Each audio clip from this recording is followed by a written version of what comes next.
Hello बच्चों, कैसे हैं आप लोग। मैं बिल्कुल बढ़िया। आप कैसे हैं? तो प्यारे बच्चों, जैसा कि आपको पता है 27 फेब से आपके बोर्ड एग्जाम शुरू होने वाले हैं। ठीक है, देखिए हम डेली यहाँ पे वीडियो डालेंगे, मैथ्स की और साइंस की, दोनों सब्जेक्ट की हम वीडियोज डालेंगे। और हम ये लगा लो 15 से 20 दिन में हम पूरा मैथ और साइंस का सिलेबस हम रिवाइज कर देंगे यहाँ पे। ठीक है, तो चैप्टर्स की हमने क्विक रिवीजन लेनी है। चैप्टर जैसे ही पूरा होगा उसके बाद हम इंपॉर्टेंट क्वेश्चंस की वीडियो बनाएंगे कि क्या क्या मोस्ट एक्सपेक्टेड क्वेश्चन जो पेपर में आ सकते हैं इस बार चैप्टर से। ठीक है, तो आज हम साइंस का चैप्टर लेकर आए हैं कार्बन एंड इट्स कंपाउंड्स। देखिए ये केमिस्ट्री का चैप्टर है। बहुत सारे बच्चों के कंसेप्ट कमजोर हैं, वीक हैं, जो पिछली क्लासेज में 9th वगैरह में जिन्होंने ध्यान से नहीं पढ़ा उनको थोड़ी सी दिक्कत हो सकती है। लेकिन जो मैं आज समझाने वाला हूं आपको बिल्कुल बेसिक से समझाने वाला हूं। जो भी आपकी समस्या, जो भी आपका डाउट आएगा तो आप कमेंट बॉक्स में लिख सकते हैं। बिल्कुल ध्यान से समझना है। 3 चीजें खोल के रखनी है, दिमाग, कान और आंखें, तीनों चीजें खोल के रखनी है। बिल्कुल भी दिक्कत नहीं आने वाली, बिल्कुल इजीली आप समझ पाएंगे। कोई भी दिक्कत है कमेंट बॉक्स में जरूर लिखिए। इस चैप्टर को हम 2 पार्ट्स में पढ़ेंगे। पार्ट 1 में केमिकल प्रॉपर्टीज से पहले वाला पार्ट हम पढ़ेंगे, जैसे कि आपकी एनसीईआरटी बुक के अकॉर्डिंग मैं बता रहा हूं। और सेकंड वाला जो पार्ट है केमिकल प्रॉपर्टीज वाला, वो सेकंड लेक्चर में हम पढ़ेंगे। यहां पार्ट 1 हम क्लियर करने वाले हैं कार्बन एंड इट्स कंपाउंड्स का। बिल्कुल बेसिक से पढ़ेंगे, बिल्कुल भी टेंशन लेने की जरूरत नहीं है। तो चलो बच्चों शुरू करते हैं। Carbon and its compound. सबसे पहले बेटे कार्बन के बारे में जान लेते हैं। कार्बन क्या है? कार्बन एक एलिमेंट है बेटे जिसका सिंबल सी है। एटॉमिक नंबर की बात करें तो एटॉमिक नंबर जो है कार्बन का, एटॉमिक नंबर जो है वो कितना है? 6। और मास नंबर जो है वो जो है बेटे वो 12 भी है और 14 भी है। जैसा कि आपको पता है कार्बन के 2 आइसोटोप्स नेचर में एग्जिस्ट करते हैं, कार्बन 12 एंड कार्बन 14। आइसोटोप्स के बारे में बता दूं आपको, आइसोटोप्स क्या होते हैं? वो एलिमेंट जिनका बेटे एटॉमिक नंबर तो सेम है बट उनका मास नंबर डिफरेंट है, उनको हम आइसोटोप्स बोलते हैं। तो कार्बन के 2 आइसोटोप्स हैं, कार्बन 12 एंड कार्बन 14। क्लियर है बात? तो बेटे कार्बन से रिलेटेड ये चैप्टर है, कार्बन के बारे में और उसके कंपाउंड्स के बारे में हम यहां पे पढ़ने वाले हैं। तो कार्बन क्या है उसके बारे में जानना बहुत जरूरी है। कार्बन के बेटे एटॉमिक नंबर जो होगा 6 होगा और मास नंबर होगा 12 या फिर 14 होगा। ठीक है, अब बेटे ध्यान देते हैं इलेक्ट्रॉनिक कॉन्फ़िगरेशन पे। इलेक्ट्रॉनिक कॉन्फ़िगरेशन क्या होगी बेटे कार्बन की? जैसा कि आपको पता है कार्बन में जब हम इलेक्ट्रॉन जो होते हैं किस तरीके से होते हैं बेटे? फर्स्ट सेल में जो के सेल है उसमें 2, 9th में आप पढ़ चुके हैं ये चीज, 2 इलेक्ट्रॉन होते हैं। और सेकेंड सेल में कितने? 4 इलेक्ट्रॉन। कितने बेटे? 4 इलेक्ट्रॉन। अभी देखो बेटे सबको पता है, चाहे इंसान की बात कर ले या किसी की भी बात कर ले, हर कोई ये चाहता है कि हम लाइफ में स्टेबल हों। क्या हो बेटे? लाइफ में हम स्टेबल हों। तो कार्बन या फिर कोई भी एलिमेंट है बेटे पीरियोडिक टेबल का, वो ये चाहता है कि हम स्टेबल हों। अब क्वेश्चन ये आता है कि स्टेबल कैसे हो जाए, स्टेबल कैसे होया जाएगा, ये सबसे मेन क्वेश्चन बनता है।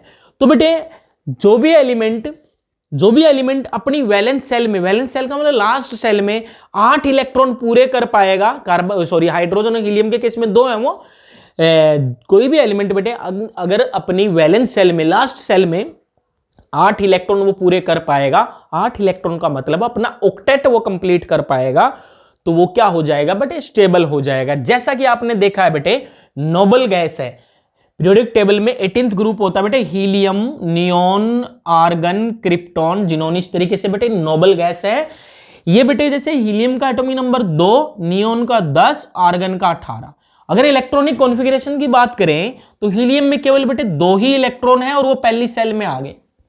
नियोन की बात करें तो पहली सेल में 2 इलेक्ट्रॉन, दूसरी सेल में 8। आप 9th में पढ़ चुके हैं कि फर्स्ट सेल में 2 से ज्यादा इलेक्ट्रॉन नहीं आ सकते। ठीक है बेटे, अब यहां चेक करते हैं पहली सेल में 2, फिर 8, फिर 8। आर्गन में बेटे अब चेक क्या करेंगे आपकी, हीलियम के केस में बेटे डुप्लेट कंप्लीट है, पहली सेल में 2 ही हो सकते हैं, उससे ज्यादा नहीं ले सकता वो।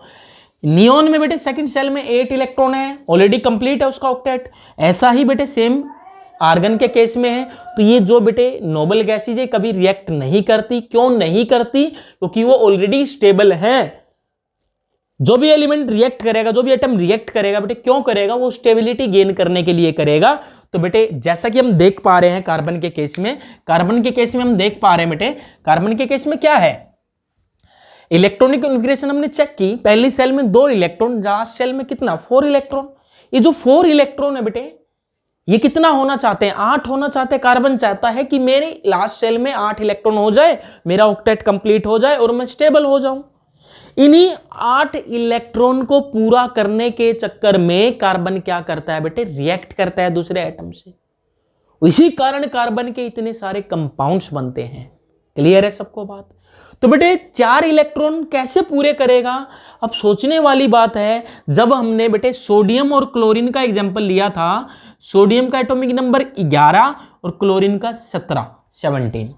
सोडियम की इलेक्ट्रॉनिक कॉन्फ़िगरेशन जब हमने लिखी थी 2,8,1, क्लोरीन की हमने लिखी थी 2,8,7। क्लियर है बात? तो बेटे आपने क्या पाया कि सोडियम की जो लास्ट सेल है, वैलेंस सेल है, उसमें 1 इलेक्ट्रॉन है। ये चाहता है कि मेरे 7 और आ जाए, ऑक्टेट कंप्लीट हो जाए। क्लोरीन क्या चाहता है कि मेरे साथ है, मैं 1 और ले लूं, 8 पूरे हो जाए। उसके लिए 1 लेना मुश्किल है, लेकिन इसके लिए 7 लेना बेटे मुश्किल है। तो इन दोनों में बात होती है। क्या बात होती है? सोडियम कहता है उसको, मैं 1 इलेक्ट्रॉन तुम्हें दे देता हूं, मेरा यह सेल खत्म हो जाएगा, लास्ट सेल ये बन जाएगी और मेरा ऑक्टेट कंप्लीट। और जैसे ही आप 1 लोगे, आपके भी 8 पूरे हो जाएंगे, दोनों का काम पूरा हो जाएगा। लेकिन ये जो इलेक्ट्रॉन का लेन देन हुआ था, वो कैसे हुआ था बेटे? एक एलिमेंट से, एक एटम से दूसरे एटम इलेक्ट्रॉन ट्रांसफर हुआ था। और इलेक्ट्रॉन ट्रांसफर होने की वजह से आयनिक कंपाउंड बनते हैं। क्या बनते हैं बेटे? आयनिक कंपाउंड बनते हैं। सोडियम ने जब एक इलेक्ट्रॉन दिया, इलेक्ट्रॉन जो होता है बेटे नेगेटिवली चार्ज होता है। क्या होता है? नेगेटिवली चार्ज होता है। नेगेटिव जब आप अपने में से निकालेंगे तो क्या होगा? आप पे कौन सा चार्ज आएगा? पॉजिटिव चार्ज आएगा। कौन सा आएगा बेटे? कितना? 1 नेगेटिव गया तो 1 पॉजिटिव चार्ज। क्लोरीन पे बेटे कितना था? 17 था एटॉमिक नंबर 7। उसकी वैलेंस सेल में इलेक्ट्रॉन था, 1 इलेक्ट्रॉन उसने लिया, तो उसने नेगेटिव चीज ली। जो नेगेटिव लेगा वो नेगेटिव हो जाएगा। तो बेटे कितना नेगेटिव लिया था? 1 नेगेटिव लिया था, तो 1 नेगेटिव। तो ये जो कंपाउंड बना था NaCl, ये आयनिक कंपाउंड था। यहां पे इलेक्ट्रॉन्स का ट्रांसफर हुआ था। क्लियर है सबको बात? But in case of carbon क्या होगा? वो 4 इलेक्ट्रॉन देगा या 4 लेगा? यही क्वेश्चन बनता है। सर 4 है, वो 4 दे भी सकता, वो 4 ले भी सकता है। नहीं भाई, वो ना तो 4 देगा ना वो 4 लेगा। वो क्या करेगा बेटे, उसके बारे में बात कर लेते हैं। इसको हटा दो यहां से। चलो बेटे, कार्बन 4 ना तो लेगा ना 4 देगा। वो क्या करेगा? इलेक्ट्रॉन शेयर करेगा। क्या करेगा बेटे? इलेक्ट्रॉन शेयर करेगा। जैसे मान लो बेटे कार्बन है, ठीक है, उसके वैलेंस सेल में 4 इलेक्ट्रॉन मैंने बना दिए, 1 2 3 और 4। मैंने 4 हाइड्रोजन ले लिए बेटे। ये लो हाइड्रोजन, हाइड्रोजन, हाइड्रोजन और ये हाइड्रोजन। क्लियर है बात? तो बेटे हाइड्रोजन का एटॉमिक नंबर 1, वैलेंस सेल में 1 ही इलेक्ट्रॉन, क्योंकि एक ही सेल है उसमें 1 ही इलेक्ट्रॉन है। बोलो, क्रॉस से हमने दिखा दिया बेटे, एक एटम के डॉट से दिखा दिए इलेक्ट्रॉन, एक के हमने क्रॉस से दिखा दिए। तो बेटे क्या होगा? ये कार्बन 4 है, इन 4 वाले 4 हाइड्रोजन के पास जाएगा, बोलेगा कि भाई 1-1 दे दो, मेरे 8 पूरे हो जाएंगे। वो कहेंगे हम अगर तुम्हें 1-1 दे देंगे, हम क्या करेंगे, हम तो ठन गोपाल हो जाएंगे। ना तो बेटे हाइड्रोजन उसको कोई भी इलेक्ट्रॉन नहीं देगा, ना ही ये कार्बन से ले पाएंगे हाइड्रोजन। तो क्या होगा बेटे? इनमें सेटिंग होगी। इनमें क्या सेटिंग होगी? ये कहेंगे कि चलो हम आपस में शेयर कर लेते हैं। क्या कर लेते हैं? शेयर कर लेते हैं। ये जो वाला इलेक्ट्रॉन है, ये बेटे ये बॉन्ड बना लेंगे आपस में। ये जो क्रॉस है, ये इसमें भी इसके साथ शेयरिंग कर ली इसने, कार्बन के साथ। और ये जो क्रॉस है, ये इसके पास भी अब, और ये हाइड्रोजन के पास भी है। इस तरीके से बेटे ये इस तरीके से, ये इस तरीके से ये इलेक्ट्रॉन की शेयरिंग होगी। तो कार्बन पे कितना हो गया बेटे? कार्बन पे कितना हो गया? 8 हो गया पूरे ऑक्टेट। हाइड्रोजन का कितना बेटे? 2-2 हो गया। हाइड्रोजन का कितना बेटे? 2-2 हो गया। बोलो हुआ नहीं हुआ? हाइड्रोजन का कितना हो गया? 2 हो गया। तो सबका काम चल गया बेटे। और इस तरीके से इलेक्ट्रॉन की शेयरिंग से, इलेक्ट्रॉन्स की शेयरिंग से जो बॉन्ड बनते हैं वो होते हैं बेटे कोवालेंट बॉन्ड। कौन से बॉन्ड होते हैं? Covalent bond. तो कोवालेंट बॉन्ड को आप डिफाइन कर सकते हैं, पेपर में वो पूछ सकता है, हाँ, व्हाट इज कोवालेंट बॉन्ड? तो कोवालेंट बॉन्ड क्या है बेटे? The bond which are formed by sharing of electrons, by sharing of electrons. Electron की शेयरिंग से या फिर ट्रांसफर से, शेयरिंग से, इलेक्ट्रॉन की शेयरिंग से जो बॉन्ड बनेंगे वो कोवैलेंट बॉन्ड होंगे और इस तरीके से बने हुए कंपाउंड कोवैलेंट कंपाउंड कहलाएंगे। बोलो बेटे यहां तक किसी का कोई डाउट है, कोई दिक्कत वाली बात नहीं है? ठीक है बेटे, चलो आगे चलते हैं बेटे।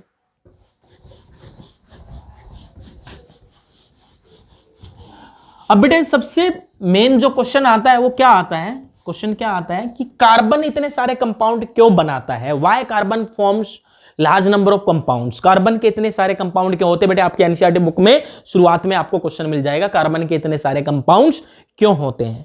तो बेटे क्वेश्चन ये बनता है why carbon forms large number of compound, large number of compounds, carbon इतने सारे कंपाउंड्स क्यों बनाता है? क्लियर है बेटे बात? तो इसका आंसर बेटे आपके पास है, ठीक है। क्या है आंसर सर बताइए बेटे? कार्बन इतने सारे कंपाउंड बनाता है उसके दो कारण हैं जो हमें पढ़ने हैं। पहला कारण क्या है बेटे? टेट्रावैलेंसी। क्या बेटे? टेट्रावैलेंसी। दूसरा कारण है कैटिनेशन प्रॉपर्टी, कैटिनेशन प्रॉपर्टी। मैं बता देता हूं बेटे कैटिनेशन प्रॉपर्टी क्या होती है और टेट्रावैलेंसी क्या होती है। टेट्रावैलेंसी का मतलब है बेटे, टेट्रावैलेंसी का मतलब है, टेट्रा का मतलब होता है बेटे 4, वैलेंसी मतलब वैलेंस शेल में इतने वैलेंसी है, इतनी इतने इलेक्ट्रॉन की जरूरत है उसको। तो बेटे आपने देखा था 2,4 तो 4 इलेक्ट्रॉन है, 4 की जरूरत है, टेट्रावैलेंसी है बेटे कार्बन की। क्लियर है? तो कार्बन की बेटे 4 वैलेंसी है तो बेटे इधर भी इधर भी इधर भी 4 अलग अलग एटम से वो जुड़ सकता है, दूसरे कार्बन से भी जुड़ सकता है या हाइड्रोजन से भी जुड़ सकता है, किसी से भी जुड़ सकता है बेटे। ठीक है, अब ये कार्बन है इसकी भी तो बेटे वैलेंसी होंगी 4, टेट्रावैलेंसी। ये भी आगे फर्दर जुड़ सकता है, ये भी जुड़ सकता है। जैसे जैसे बेटे एक एक नंबर भी अगर कार्बन का बढ़ेगा कंपाउंड में तो कंपाउंड टोटली चेंज हो जाएगा। हाँ, तो बहुत सारे कंपाउंड हमें मिल सकते हैं कार्बन के। तो पहला रीजन बेटे क्या है? Tetravalency. Carbon have 4 valence electrons, ठीक है, so it has tetravalency due to which it can combine maximum 4 other atoms, और 4 एटम से कनेक्ट हो सकता है बेटे। बोलो बात आई समझ में? दूसरा कारण है बेटे कैटिनेशन प्रॉपर्टी। कैटिनेशन प्रॉपर्टी का मतलब है बेटे सेल्फ लिंकिंग प्रॉपर्टी। क्या है बेटे? Self linking property, self linking property. तो बेटे सेल्फ लिंकिंग का मतलब ये वो प्रॉपर्टी है बेटे जब एक एटम अपने जैसे दूसरे एटम से अटैच हो सकता है, जुड़ सकता है। और सबसे ज्यादा ये प्रॉपर्टी बेटे कार्बन दिखाता है पूरी पीरियोडिक टेबल में। ठीक है, तो कार्बन बेटे दूसरे एटम से जुड़ सकता है। बोलो यहां भी जुड़ सकता है, यहां भी जुड़ सकता है। ये कंपाउंड बन गया नया, और नया कंपाउंड बनाने कार्बन और जोड़ दो, उसके साथ भी कुछ जोड़ दो, तो नए नए कंपाउंड बनते रहेंगे। तो बहुत सारे कार्बन कंपाउंड आपस में क्या बेटे जुड़ जाते हैं। ये प्रॉपर्टी कहलाती है कैटिनेशन प्रॉपर्टी। कौन सी प्रॉपर्टी? Catenation property. तो बेटे ये दो कारण हैं जिनके कारण हम बोल सकते हैं कि कार्बन इतने सारे कंपाउंड बनाता है। बेटे नोट कर लो इसको या फिर इसको स्क्रीनशॉट ले लो इसको, ठीक है। चले बेटे आगे बोलो, ठीक है। ये डस्टर कहाँ गया भाई? डस्टर कहाँ गया?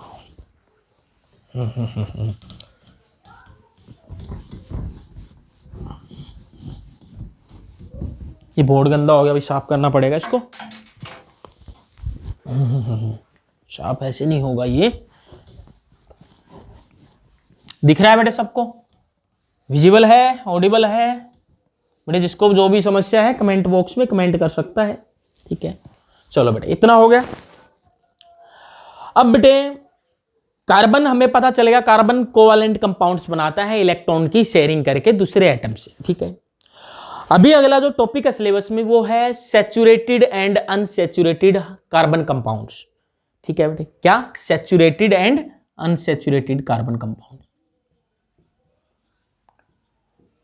Unsaturated saturated carbon compounds.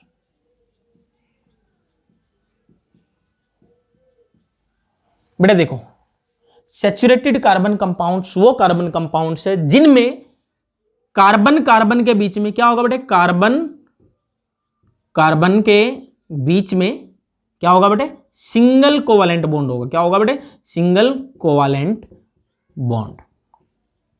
ठीक है, अनसैचुरेटेड हाइड्रोकार्बन क्या होंगे बेटे? वो कार्बन कंपाउंड्स जिनमें या तो डबल बॉन्ड होगा, क्या होगा बेटे? डबल बॉन्ड होगा या ट्रिपल बॉन्ड होगा। डबल या ट्रिपल बॉन्ड वाले कार्बन कंपाउंड जो होंगे वो अनसैचुरेटेड होंगे, और सैचुरेटेड क्या होंगे बेटे? सिंगल कोवेलेंट बॉन्ड वाले। तो बेटे इनको डिटेल में पढ़ने के लिए सबसे पहले हम नोमेनक्लेचर सीख लेते हैं बेटे।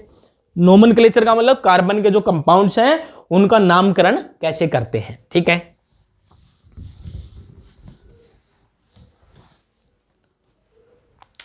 नोमेनक्लेचर सीख रहे हैं बेटे। क्या सीख रहे हैं? नोमेनक्लेचर। ठीक है, बोलो। तो बेटे सबसे पहले याद रखना आपको, वर्ड रूट की बात करते हैं हम। किसकी बात करते हैं? Word root. बेटे देखो आपको सबको पता है, कोई ना कोई जो भी है धरती पे सबका नाम है। हाँ, ये कर्टेन्स है, बोर्ड है, मार्कर है, ठीक है, आप लोग हैं, आप सबका नाम है। तो बेटे कार्बन कंपाउंड उनका भी नाम रखना है। तो नाम कैसे रखे जाते हैं वो बेटे हम सीख रहे हैं, और नाम रखने के लिए सबसे पहले वर्ड रूट सीखना होगा हमें। क्या सीखना होगा? Word root. वर्ड रूट कैसे सीखा जाएगा? अगर किसी कार्बन कंपाउंड में केवल एक ही कार्बन है तो उसके लिए वर्ड रूट हम यूज करेंगे मिथ। क्या यूज करेंगे बेटे? मिथ। दो कार्बन अगर हैं तो उसके लिए इथ वर्ड यूज करेंगे। तीन कार्बन के लिए प्रोप, चार कार्बन के लिए ब्यूट, पांच कार्बन के लिए पेंट, छह कार्बन के लिए हेक्स, 7 कार्बन के लिए हम हेप्ट यूज करेंगे, 8 कार्बन के लिए, 8 कार्बन के लिए हम ऑक्ट यूज करेंगे। नॉन डेक इस तरीके से आगे भी है, लेकिन इतना सफिशिएंट है आपके लिए। ठीक है भाई, वर्ड रूट एक कार्बन के लिए मिथ, 2 के लिए इथ, 3 के लिए प्रोप, 4 के लिए ब्यूट, 5 के लिए पेंट, 6 के लिए हेक्स, 7 के लिए हेप्ट, 8 के लिए ऑक्ट। ठीक है, अब बेटे ध्यान देना, उसके बाद आता है बेटे सफिक्स। क्या आता है? सफिक्स आता है। क्या आता है बेटे? सफिक्स। ठीक है, अगर कार्बन कार्बन में सिंगल बॉन्ड है तो सफिक्स के तौर पे हम यूज करेंगे एन। क्या बेटे? एन। क्लियर है? डबल बॉन्ड अगर है तो हम यूज करेंगे बेटे इन, और ट्रिपल बॉन्ड अगर है तो हम यूज करेंगे आइन। क्या यूज करेंगे बेटे? आइन। ठीक है, चलो एक एग्जांपल ले लेते हैं बेटे। कार्बन कंपाउंड है, ठीक है, CH3, मैं पूरा एक्सपेंडेड फॉर्म में लिख देता हूं बेटे। कार्बन है, ये बेटे 3 हाइड्रोजन जुड़े हुए हैं इसके साथ, और एक साथ एक दूसरी जो साइड है वहां कार्बन जुड़ा हुआ है, उससे भी 3 हाइड्रोजन जुड़े हुए हैं। ठीक है, तो बेटे कार्बन, कितने कार्बन दिख रहे हैं? 2 कार्बन हमें दिख रहे हैं, तो हम यूज करेंगे बेटे 2 कार्बन के लिए इथ। क्या वर्ड यूज करेंगे? इथ वर्ड यूज करेंगे। क्या करेंगे बेटे? इथ। ठीक है, कार्बन कार्बन में क्या है बेटे? सिंगल बॉन्ड है, तो क्या यूज करेंगे? एन। सफिक्स क्या यूज करेंगे बेटे? एन। जैसे आपने सुना है ना बेटे, नेम और सरनेम। वर्ड रूट का मतलब नेम से है, और सरनेम से मतलब किससे? हम हमारा सफिक्स से। ठीक है, तो एन यूज करेंगे। अगर मान लो बेटे यहां पे, चलो मैं एक और एग्जांपल लेता हूं। कार्बन 2 हाइड्रोजन है, और ये डबल बॉन्ड, ये कार्बन, और ये मान लो इस तरीके से है, ये इस तरीके से, ये 3 हाइड्रोजन उधर जुड़े हैं। इस पे कितना बेटे? 1 हाइड्रोजन इस पे जुड़ा, क्योंकि 4 वैलेंसी होनी ना बेटे। 2 से तो ये कार्बन इधर जुड़ गया, 1 से उधर, 1 से इधर, 4 हो गए। तो सबकी 4-4 वैलेंसी चेक करनी बेटे आपको। तो बेटे डबल बॉन्ड आ गया, कितने कार्बन है? कार्बन काउंट करा हमने 1 2 3, तो 3 कार्बन के लिए हमने यूज किया बेटे प्रोप। क्या यूज किया? प्रोप। और कैसा बॉन्ड है बेटे? एटलीस्ट मैंने कहा कम से कम एक डबल या एक ट्रिपल बॉन्ड है, तो अनसैचुरेटेड है। तो अनसैचुरेटेड बेटे एक डबल बॉन्ड आ गया, तो डबल बॉन्ड अगर आ गया तो क्या यूज करेंगे? सफिक्स के तौर पे इन यूज करेंगे। बोलो बेटे बात समझ में आई या नहीं आई? क्लियर है? बोलो, समझ गए ना इतनी बात? तो बेटे ट्रिपल बॉन्ड का एग्जांपल ले लो। कार्बन है, 2 कार्बन है मान लो, क्या है बेटे उनमें? ट्रिपल बॉन्ड है, तो 3 वैलेंसी पूरी, 1 हाइड्रोजन इधर जोड़ दो, 1 हाइड्रोजन उधर जोड़ दो। 2 कार्बन है तो बेटे क्या? इथ वर्ड यूज किया हमने। क्या किया? इथ वर्ड यूज किया, वर्ड रूट। और सफिक्स क्या यूज करना है? ट्रिपल बॉन्ड है तो बेटे आइन। क्या यूज करना? आइन। बोलो बेटे क्लियर है बात? इथाइन हो गया। ठीक है, बोलो क्लियर है? तो बेटे जो सिंगल बॉन्ड वाला जो कार्बन कंपाउंड है वो सैचुरेटेड है, और डबल और ट्रिपल वाले क्या है? अनसैचुरेटेड है। क्लियर है बेटे? कोई दिक्कत वाली बात यहां तक नहीं है? तो बेटे आज की वीडियो में कुछ कारणवश बेटे मेरे को जाना होगा भी। आज की वीडियो में सिर्फ हम इतना करते हैं, कल हम नोमेनक्लेचर को डिटेल में पढ़ेंगे। ठीक है, सिंगल बॉन्ड वाले जो कार्बन कंपाउंड उनको हम एल्केन कैटेगरी में रखेंगे, एल्केन। डबल बॉन्ड वालों को एल्कीन, और ट्रिपल बॉन्ड वालों को एल्काइन कैटेगरी में रखेंगे। और इन कार्बन कंपाउंड्स में हाइड्रोजन के अलावा, कार्बन से हाइड्रोजन के अलावा कोई दूसरा अगर एटम जुड़ा है, ठीक है, कोई भी अगर दूसरा फंक्शनल ग्रुप जुड़ा है तो उनका नाम कैसे लिखते हैं वो सब हम सीखेंगे अगली क्लास में। क्लियर है बात। और हम आइसोमेरिज्म के बारे में सीखेंगे और किसके बारे में सीखेंगे, होमोलोगस सीरीज के बारे में अगली क्लास में हम सीखेंगे। ठीक है, तो आज के लिए इतना बहुत है। अगर आपको वीडियो पसंद आई है, आपको जो कंटेंट मैंने आपको दिया यहाँ पे पढ़ाया है आपको पसंद आया है, कमेंट बॉक्स में जरूर लिखिए और चैनल को सब्सक्राइब करना मत भूलिए। और जो भी आपके जो फ्रेंड्स हैं 10th क्लास में हैं उनको भी बेटे आप लिंक शेयर कर सकते हैं चैनल का, ताकि सब तक ये वीडियो पहुंच सके जो भी बच्चे 10th क्लास का एग्जाम देने वाले हैं। तो आज के लिए इतना बहुत है। Thank you so much.